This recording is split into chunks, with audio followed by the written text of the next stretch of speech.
Night after night, she pressured the cowboy, until the exhausted rancher finally acted.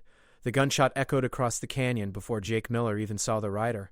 He threw himself from his horse as the bullet tore through the air where his head had been a second before. His stallion bolted into the rocks while Jake scrambled behind a boulder, drawing his revolver with practiced speed. 3 more shots rang out, chipping stone near his shoulder. He spotted the shooter now, a man in black, perched on the ridge above, reloading fast. Jake returned fire, forcing the attacker to duck. His heart pounded as he realized this was no random ambush. Someone wanted him dead before he could reach Redemption Creek, with the evidence in his saddlebag. The package had arrived at his ranch 2 days ago, with no return address, just a note in his brother's handwriting. Danny Miller had been a federal marshal investigating cattle rustlers in the territory. Had been until they found his body in a dried riverbed 3 weeks back. The official report called it a riding accident. Jake knew better.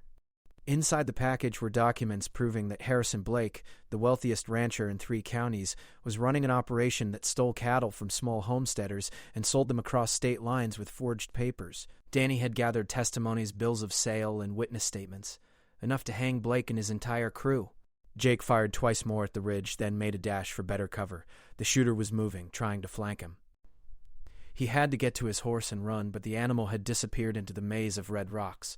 Another bullet sparked off stone inches from his face. He rolled left and came up shooting, catching a glimpse of his attacker descending the slope. The man wore a deputy's badge. That meant Blake had law enforcement in his pocket, too. Jake's stomach turned. If the local deputies were corrupt, riding into town would be suicide. A whistle cut through the air. 2 more riders appeared at the canyon entrance, blocking his escape route. They spread out with rifles raised. Jake was trapped with limited ammunition and no backup. He checked his gun. 4 bullets left. The deputy on the ridge called down. "Miller, throw out that saddlebag and we'll let you ride out of here." Jake didn't bother answering. They'd kill him the moment he surrendered. His only chance was to fight through or outsmart them. He scanned the canyon walls, looking for any weakness in their positions.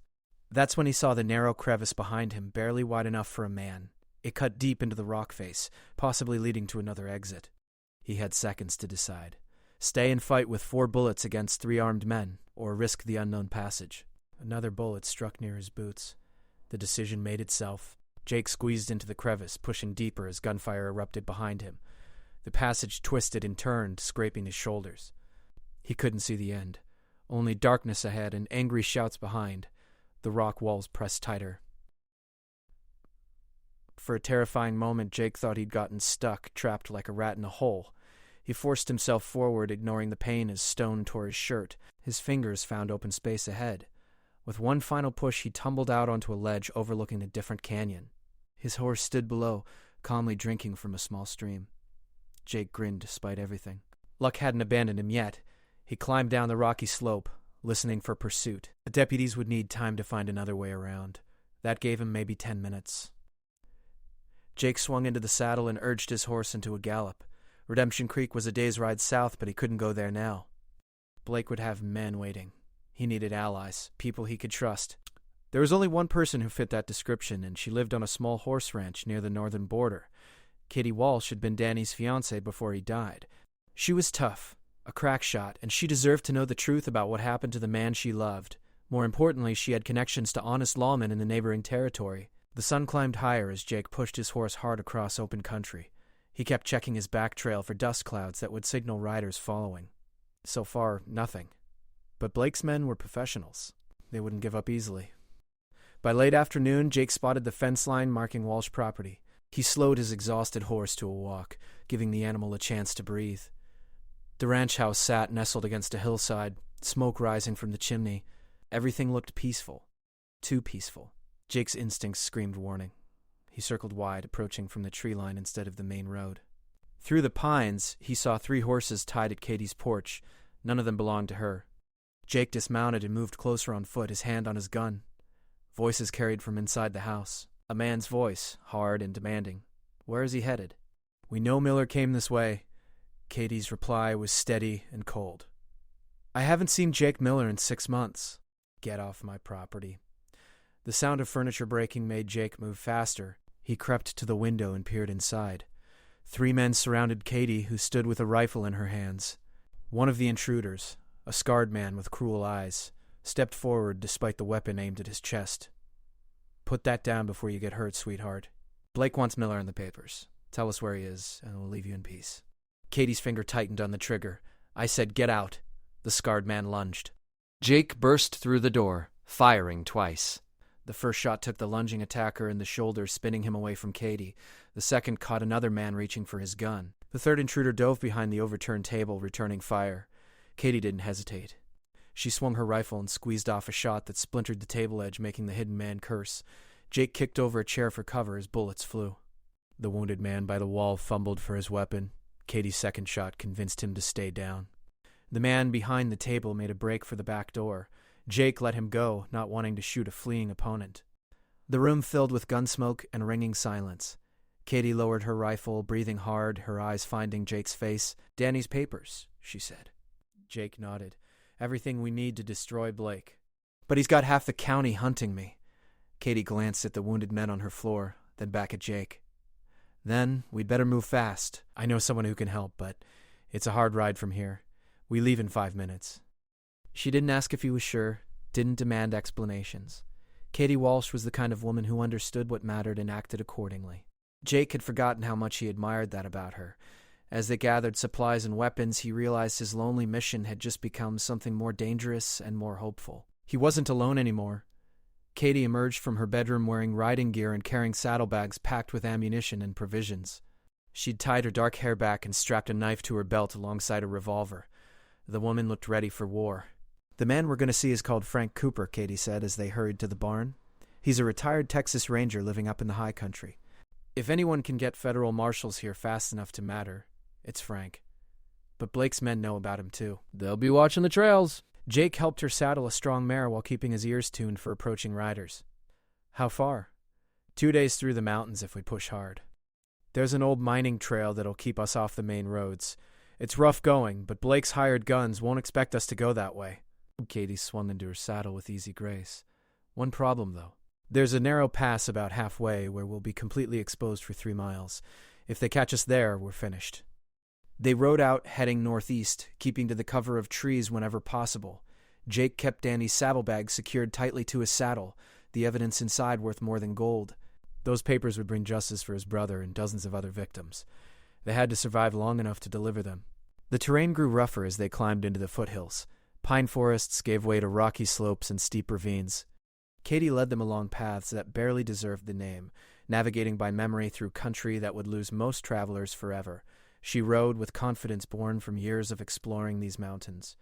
By nightfall, they'd put considerable distance between themselves and Katie's ranch. They made camp in a sheltered hollow without fire, eating cold jerky and hardtack while their horses rested. The temperature dropped sharply after sunset, mountain cold that cut through clothing. "Danny talked about you a lot," Katie said quietly, breaking the silence. "Said you were the best tracker he ever knew, that you could read a trail like other men read newspapers."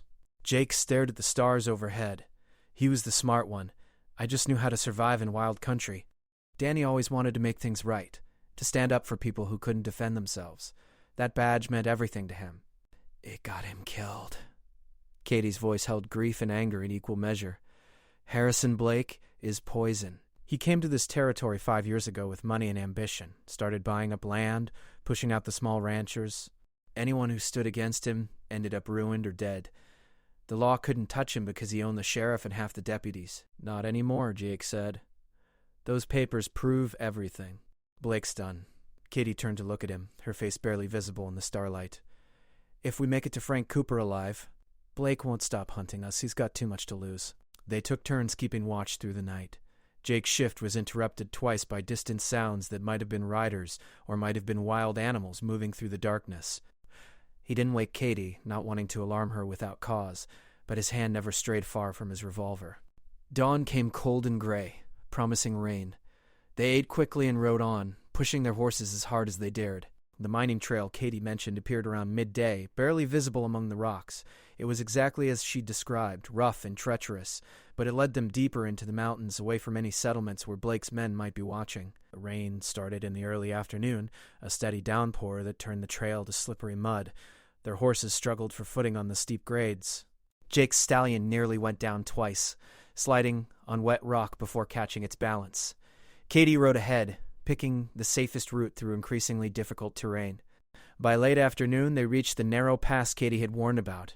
Jake understood immediately why she'd called it their most dangerous point. The trail cut through a gap between two massive rock walls running perfectly straight for what looked like several miles.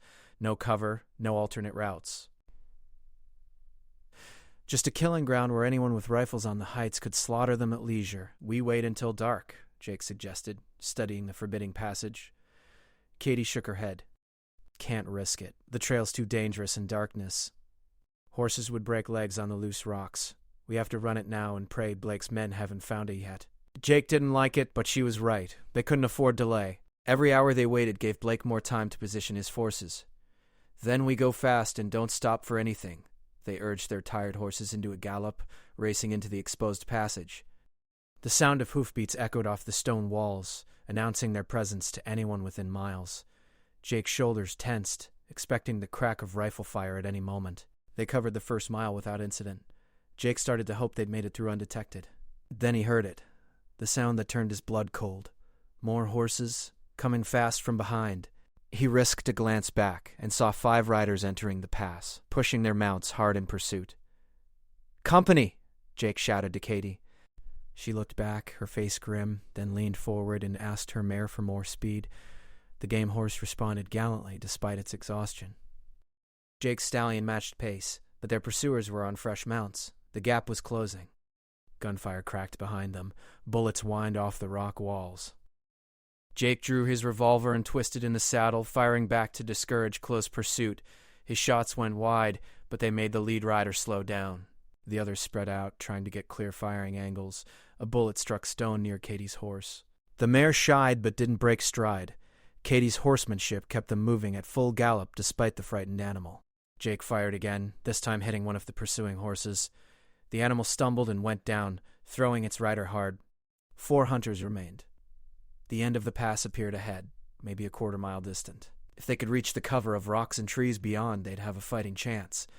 Jake emptied his revolver at the pursuers, buying seconds as they ducked. He holstered the empty gun and focused on riding, urging every ounce of speed from his tiring stallion. More shots rang out. Jake felt something tug at his sleeve, a bullet passing so close it tore fabric. Katie's hat flew off, knocked from her head by another near miss. The pursuing riders were gaining ground, close enough now that Jake could see their faces. Hard men, killers hired for their ruthlessness. They burst from the pass into a boulder field. Katie immediately veered left, weaving between massive rocks that provided cover. Jake followed, hearing bullets strike stone all around them. The pursuers had to slow down, navigating the same obstacles. It gave Katie and Jake precious distance. A creek cut through the boulder field, running fast with rainwater. Katie splashed across without hesitation. Her mare nearly lost footing on the slippery rocks, but recovered. Jake's stallion lunged through the stream, water spraying high. On the far side, Katie suddenly reined in and spun her horse around. She'd drawn her rifle and was dismounting. Jake realized her plan instantly. The creek crossing was the perfect ambush point. Their pursuers would be vulnerable and exposed. He jumped from his saddle and took position behind a large boulder. Together they had clear shots at the creek crossing. Jake reloaded his revolver while Katie sighted down her rifle barrel. His hands were steady despite his racing pulse. This was survival, pure and simple. The first pursuer came charging through the boulder field, saw them too late. Katie's rifle cracked once. The man threw up his arms and tumbled backward off his horse. The riderless animal bolted. The 3 remaining hunters pulled up short, suddenly cautious. "That's far enough," Jake called out. "Turn back now or join your friend." A voice answered from behind the rocks. "Blake's paying $500 for you, Miller. And another $500 for those papers. We're not turning back for anything." "Then come ahead," Katie replied coldly. "See how that works out." Silence fell over the boulder field. Jake watched the shadows, knowing the men were trying to flank them. He tapped Katie's shoulder and pointed toward higher ground. She nodded, understanding. They couldn't stay pinned down here. They mounted up and climbed the slope above the creek, still keeping their weapons ready. The hunters would have to pursue on foot through the rocks if they wanted to continue the fight.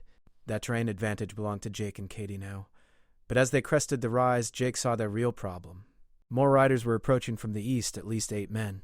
Blake had deployed multiple search parties. They'd stumbled into the net. Katie saw them too. Her jaw tightened.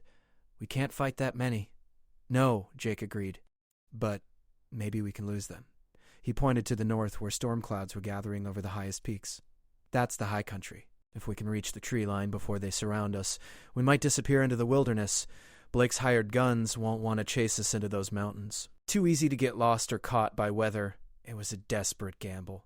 The high country was unforgiving terrain, especially with a storm building, but staying here meant certain death or capture. Katie made the decision without hesitation. Let's ride. They pushed their exhausted horses into the wilderness, racing the approaching riders in the coming storm.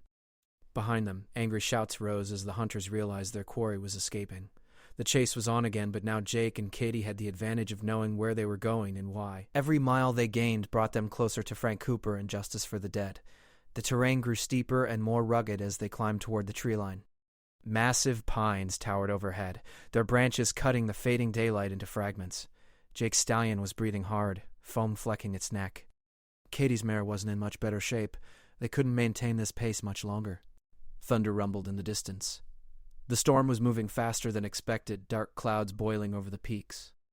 Rain began falling again, harder this time, turning the mountain trail into a treacherous stream. The horses slipped and struggled with every step. Jake glanced back through the trees. He couldn't see their pursuers anymore, but he heard them. Shouting voices, the crack of branches, the thud of hooves on wet ground. The hunters were still coming, relentless as bloodhounds. There's a box canyon about 2 miles ahead, Katie said, raising her voice over the rain. It's a dead end, but there's a hunter's cabin tucked up against the back wall. If we can reach it, we'll have shelter and a defensive position. A dead end didn't sound ideal to Jake, but the alternative was getting caught in open country by 8 armed men. Lead the way. The storm intensified as they rode. Wind whipped through the pines, bending trees and sending branches crashing down. Lightning split the sky, followed by thunder that shook the ground.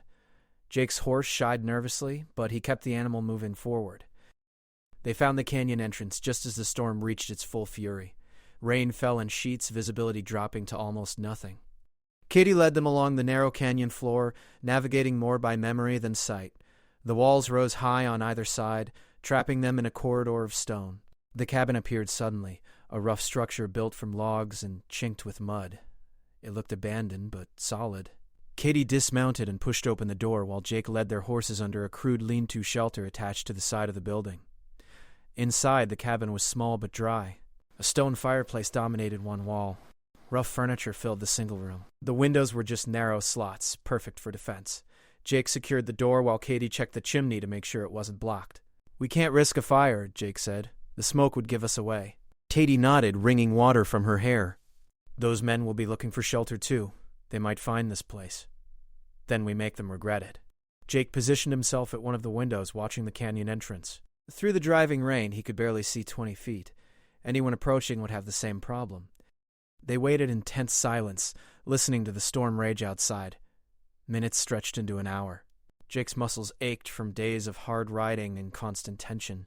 His clothes were soaked through, and he was starting to shiver from the cold. A sound outside made him freeze. Voices barely audible over the storm.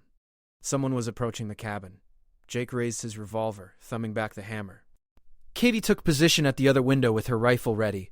3 figures emerged from the rain, hunched against the weather. They were heading straight for the cabin, probably seeing it as shelter from the storm. Jake recognized one of them, a tall man with a deputy's badge he'd seen at Katie's ranch. The deputy reached the door and tried the handle. Finding it secured from inside, he hammered on the wood with his fist. "Open up! We know you're in there, Miller!"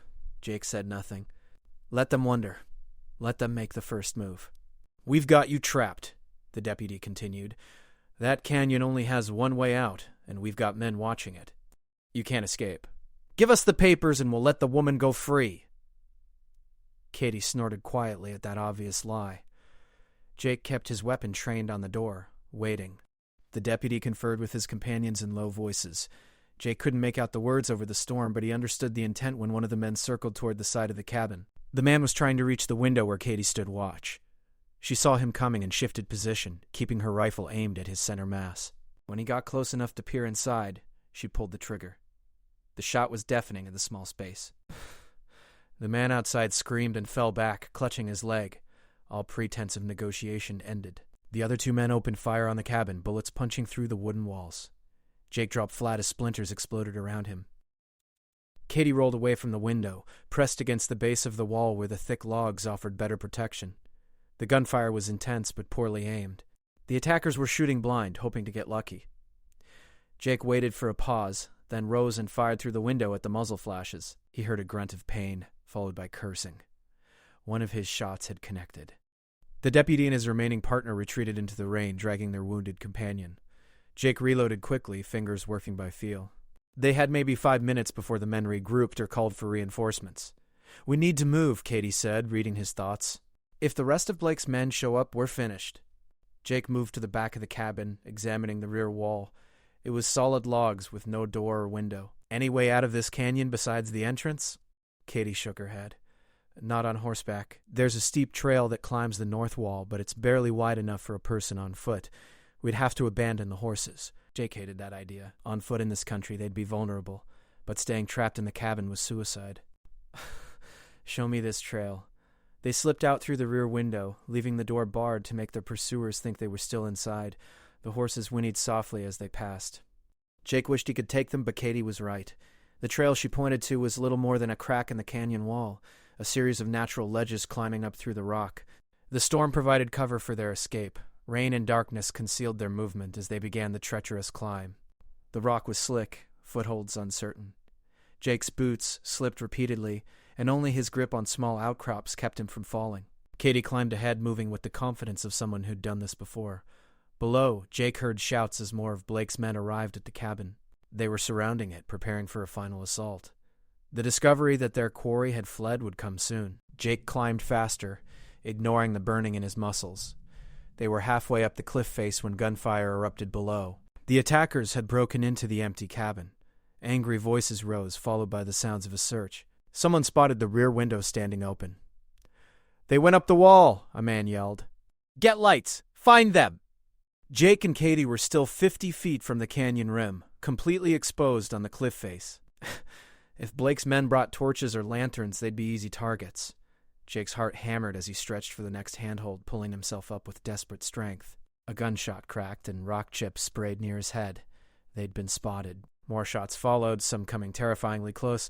Jake couldn't return fire while clinging to the rock face. All he could do was climb and pray the darkness and rain ruined their enemy's aim. Katie reached the top first. She immediately turned and provided covering fire, her rifle spitting flame down at the men below. Her shots forced them to scatter, buying Jake precious seconds. He hauled himself over the rim and rolled away from the edge, gasping for breath. They were on top of the canyon wall now, on a high plateau that stretched away into darkness. The storm still raged, wind threatening to knock them off their feet, but they were alive and free. "This way!" Katie shouted over the wind, already moving.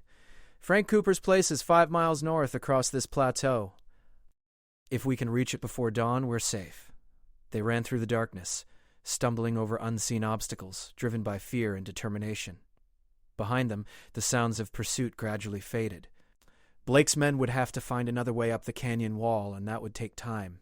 The plateau was a nightmare landscape of rocks, twisted trees, and sudden drop-offs. Only Katie's knowledge of the terrain kept them from disaster. She led Jake through the chaos with sure instinct, navigating by landmarks he couldn't see. Hours passed in exhausting struggle. The storm finally began to break, rain easing to drizzle.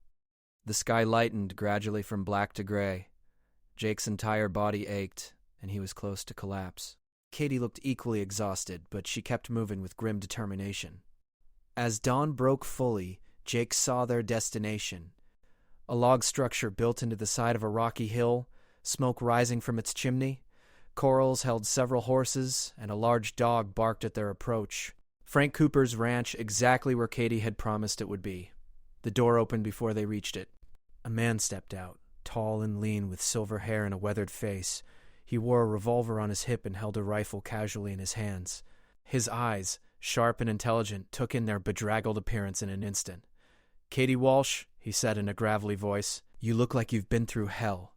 "Frank," Katie replied, "we need your help. We have evidence that will bring down Harrison Blake, but his men are hunting us."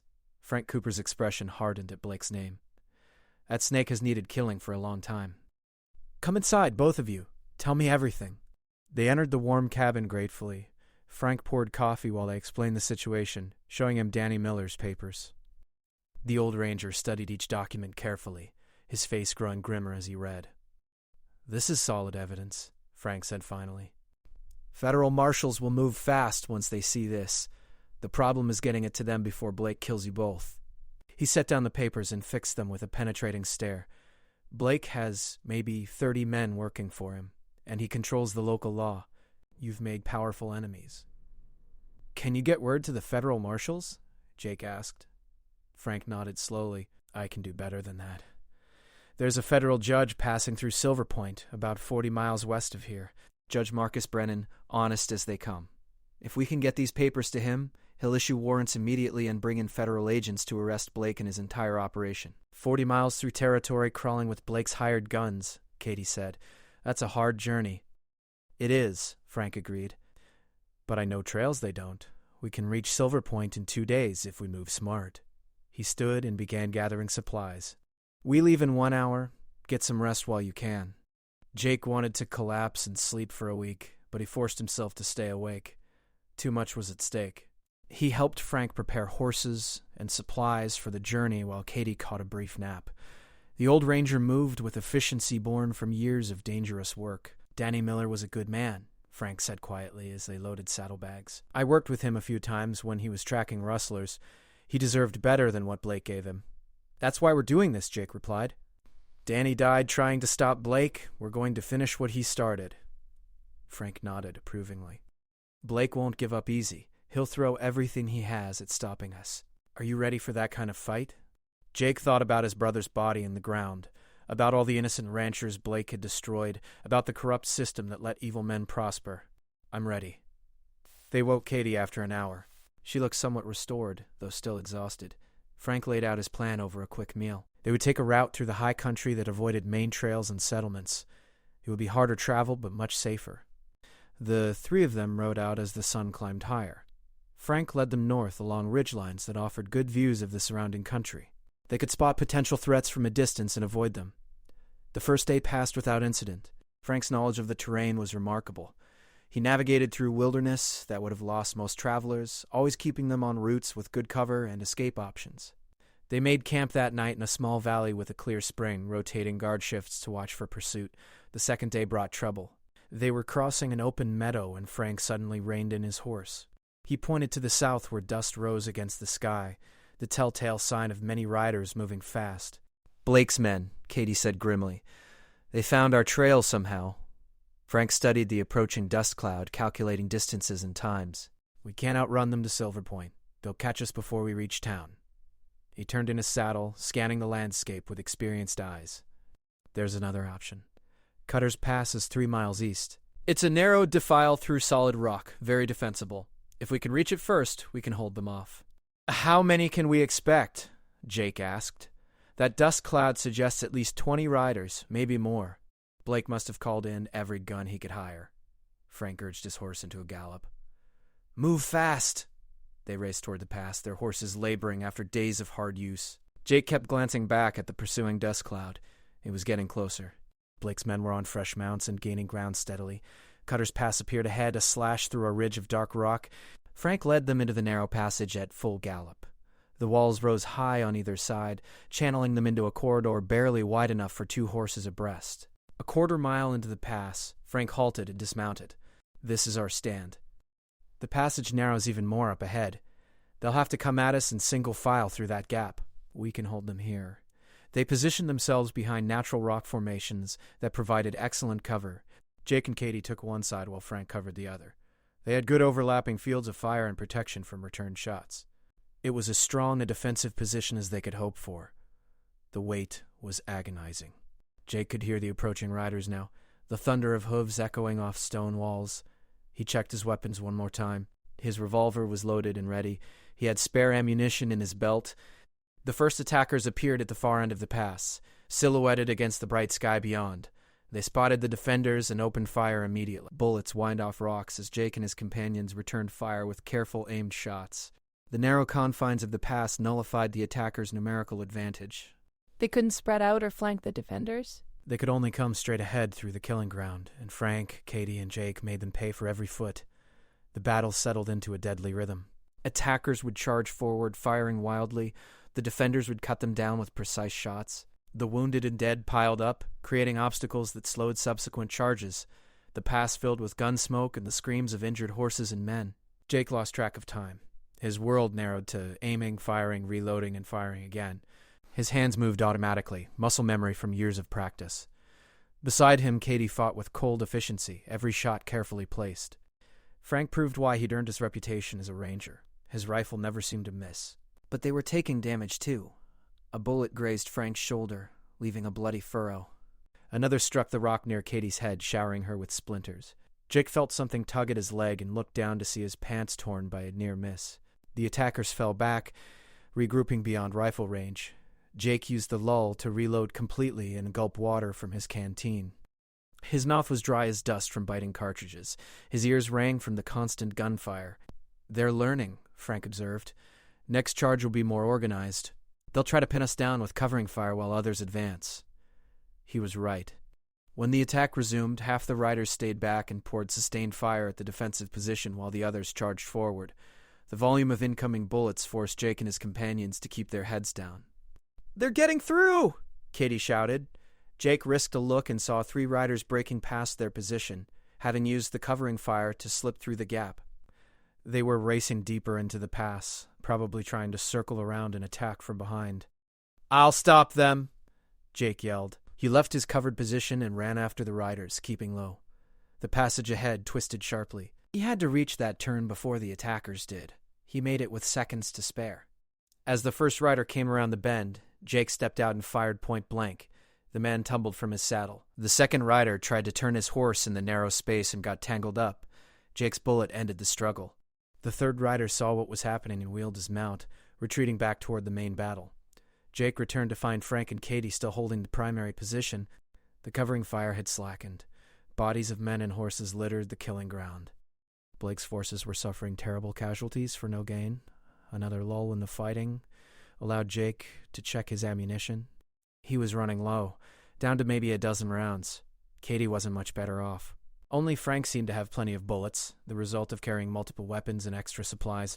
"They'll try something different soon," Frank predicted. "They can't keep charging into our guns. Blake's no fool. He knows this isn't working." As if summoned by Frank's words, a voice called out from the attacker's position. "Ranger Cooper!" "I know you're in there. This is Henry Wade. Blake sent me to make you an offer." Frank's face went hard as granite. "Wade. I should have known Blake would hire that murderer." "You know him?" Katie asked. "Henry Wade was a lawman once, same as me. Until he started taking bribes and killing witnesses. I helped put him in prison 10 years ago. Blake must have pulled strings to get him released." Frank raised his voice. "I don't make deals with criminals, Wade. Turn around and ride out." Wade laughed, a harsh sound that echoed off the rocks. "Can't do that, Frank. Blake's paying too well. But I thought you might like to know we've got riders circling around. They'll come down on you from above. Even your fancy position won't help when we're shooting down from the rim." Jake looked up at the high walls of the pass. If Wade was telling the truth, they were about to lose their advantage. Defenders on the heights could rain bullets down on them with impunity. Frank cursed quietly. He's not bluffing. "There's a goat trail that leads to the rim about a mile back. If they found it, we're in trouble." "How long do we have?" Jake asked. "Maybe 30 minutes before they're in position. After that, this position becomes a death trap." Frank made a quick decision. "We need to move before they trap us. There's another way through these rocks, but it means leaving the horses and going on foot through very rough country." Katie gathered their essential supplies while Frank and Jake provided covering fire to keep Wade's men cautious. They couldn't take much, just weapons, ammunition, and Danny's crucial papers. Everything else had to stay behind. Frank led them deeper into the pass to where a crack in the rock wall offered an escape route. It was barely wide enough for a person, a chimney formation climbing up toward daylight far above. "This leads to a maze of ravines on the other side of the ridge," Frank explained. "Wade's men won't follow us through there. Too easy to get lost or ambushed. We can lose them and continue to Silver Point on foot." The climb was brutal.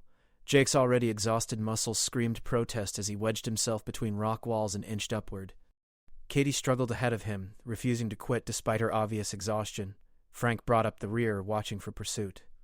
They emerged on top of the ridge just as gunfire erupted below. Wade's men had discovered their escape and were shooting blindly into the crack. But the climbers were already beyond range, disappearing into the labyrinth of ravines Frank had mentioned. The landscape was a nightmare of broken rock and dead ends. Only Frank's intimate knowledge kept them moving in the right general direction. They walked for hours, climbing over obstacles and squeezing through narrow gaps. It was slow, exhausting progress. Night fell, and they were forced to stop. They made cold camp in a sheltered nook, too afraid of giving away their position to risk a fire. Jake shared his blanket with Katie while Frank took first watch. Despite his exhaustion, Jake struggled to sleep. Every sound in the darkness might be enemies closing in. Morning brought better visibility, but no relief from the difficult terrain. They pressed on, driven by the knowledge that Blake's men were somewhere behind them, and Silver Point with its federal judge lay ahead. By midday, they finally emerged from the maze of ravines onto more normal ground. Frank pointed to a cluster of buildings visible in the distance. Silver Point, we made it. But their relief was short-lived. As they approached the town, Jake saw riders patrolling the roads. Blake had men watching Silver Point too, waiting for them to appear. We can't just walk in, Katie observed. They'll cut us down the moment they recognize us. Frank studied the situation carefully. The judge is staying at the hotel in the center of town. If we can reach him and hand over those papers, Blake's men won't dare attack. But getting through town without being spotted won't be easy. Jake had an idea. What if we don't try to hide? What if we create such a public spectacle that Blake's men can't stop us without revealing themselves? Frank smiled grimly. You mean ride straight down Main Street in broad daylight where everyone can see? That's either brilliant or suicidal. Maybe both, Jake admitted. But Blake's power comes from operating in shadows. His men can't just murder us in front of the whole town without consequences. Not even corrupt deputies would try that. They circled wide and approached Silver Point from the west, entering town during the busy afternoon hours when the streets were crowded. Frank led them straight down the main thoroughfare at an easy walk, making no attempt at concealment. People turned to stare at the bedraggled trio. Jake saw recognition dawn on several faces. Word of Blake's manhunt had spread throughout the territory, but seeing the wanted fugitives ride brazenly through town in daylight seemed to confuse everyone. Jake spotted Blake's men immediately. They stood out, hard-eyed gunmen trying to blend into the civilian crowd. He counted at least 6, scattered along the street. They were clearly shocked to see their quarry appear so boldly. One of Blake's men stepped into the street, his hand dropping toward his gun, but he hesitated, aware that dozens of townspeople were watching. Frank stared him down, daring him to draw. The man backed off, uncertain. They reached the hotel without incident. Jake dismounted and handed his reins to Frank. I'll get the papers to the judge. You two keep watch. Inside the hotel, Jake approached the desk clerk. I need to see Judge Brennan immediately. It's a federal matter. The clerk looked dubious until Jake showed him Danny Miller's marshal badge, which he'd been carrying. The clerk's eyes widened. Second floor, room 7. But the judge has visitors right now. Jake took the stairs, 2 at a time. He knocked hard on the door marked 7. A gruff voice called, Come in. Judge Marcus Brennan was a heavy-set man with iron gray hair and intelligent eyes. He sat at a desk covered with papers. 2 other men were in the room, both wearing federal marshal badges. They all turned to look as Jake burst in. Judge Brennan, Jake said quickly, my name is Jake Miller. My brother Danny was a federal marshal investigating Harrison Blake. He was murdered for what he discovered. I have his evidence, enough to prosecute Blake for murder, cattle rustling, and corruption of local law enforcement. He pulled the oilskin package from his shirt and laid it on the desk. The judge opened it and began reading while the 2 marshals moved closer to examine the documents. Minutes passed in tense silence as they reviewed everything. Finally, the judge looked up. Mr. Miller, this evidence is extraordinary. If authentic, it implicates Blake and over a dozen local officials in serious federal crimes. He turned to the marshals. Send a telegram immediately. We need federal agents here as soon as possible. One of the marshals headed for the door but stopped abruptly. Gunfire erupted outside, the sound of multiple weapons firing at once. Jake ran to the window and looked down at the street. Blake's men had abandoned all pretense. They were attacking openly, shooting at the hotel while townspeople scattered in panic. Frank and Katie had taken cover behind a water trough and were returning fire. But they were badly outnumbered. They're trying to kill the witnesses before you can act, Jake said to the judge. If Blake's men win, none of this evidence matters. Judge Brennan's face hardened. Marshal Grant, you will deputize every able-bodied man in this town and end this attack immediately. Marshal Foster, send that telegram and call for federal troops. Mr. Miller, you have my authorization to defend yourself and your companions by any means necessary.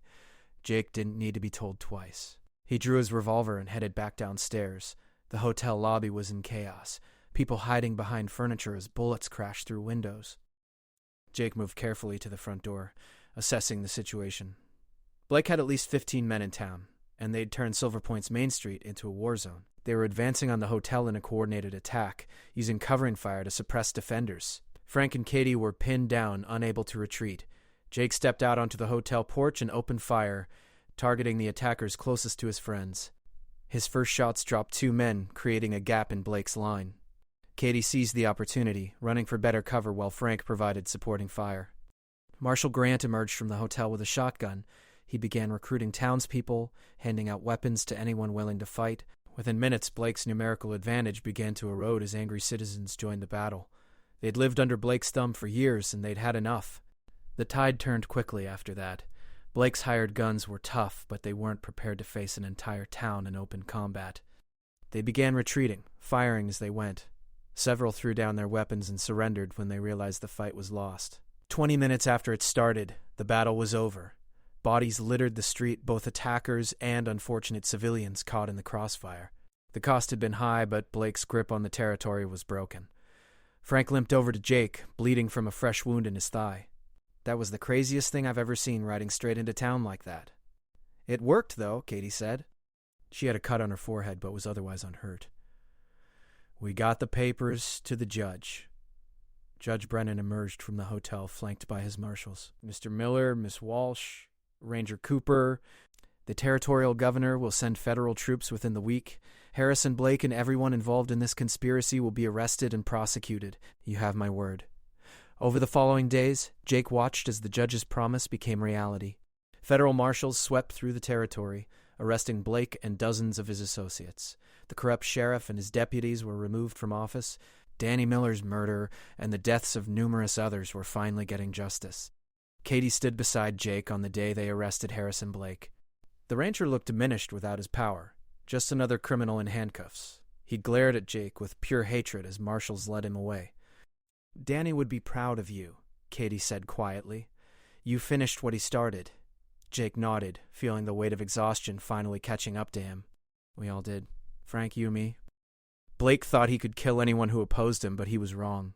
Some things are worth fighting for. Frank Cooper, his leg bandaged but healing, joined them. The territory will be safer now. New sheriffs, honest judges, and federal oversight. Blake's organization is finished. The 3 of them had been through hell together, bound by shared danger and purpose. Now it was over, and they had to figure out what came next. Katie spoke first. I'm going back to my ranch. Got horses to tend and a life to rebuild. But you're welcome to visit any time, Jake Miller. Both of you. Frank smiled. I might take you up on that, getting too old to live alone in the mountains.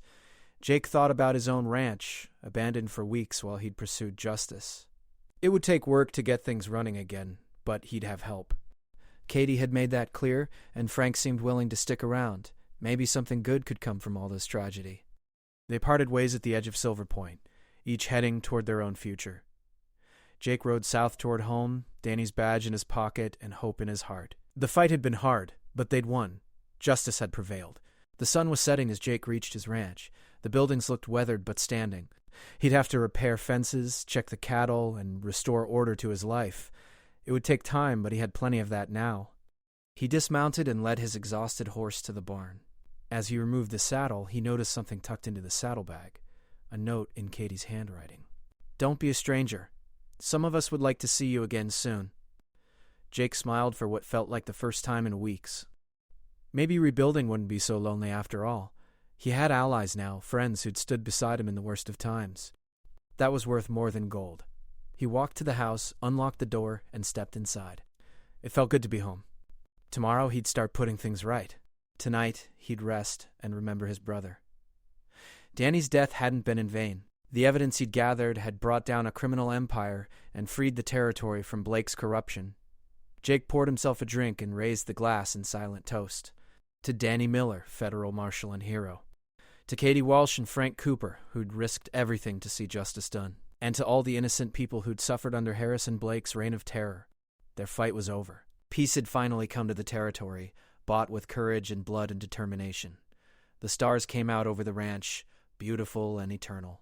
Jake stood on his porch, breathing clean air and feeling truly free for the first time since Danny's death. The road ahead wouldn't be easy, but he'd walked through fire and survived.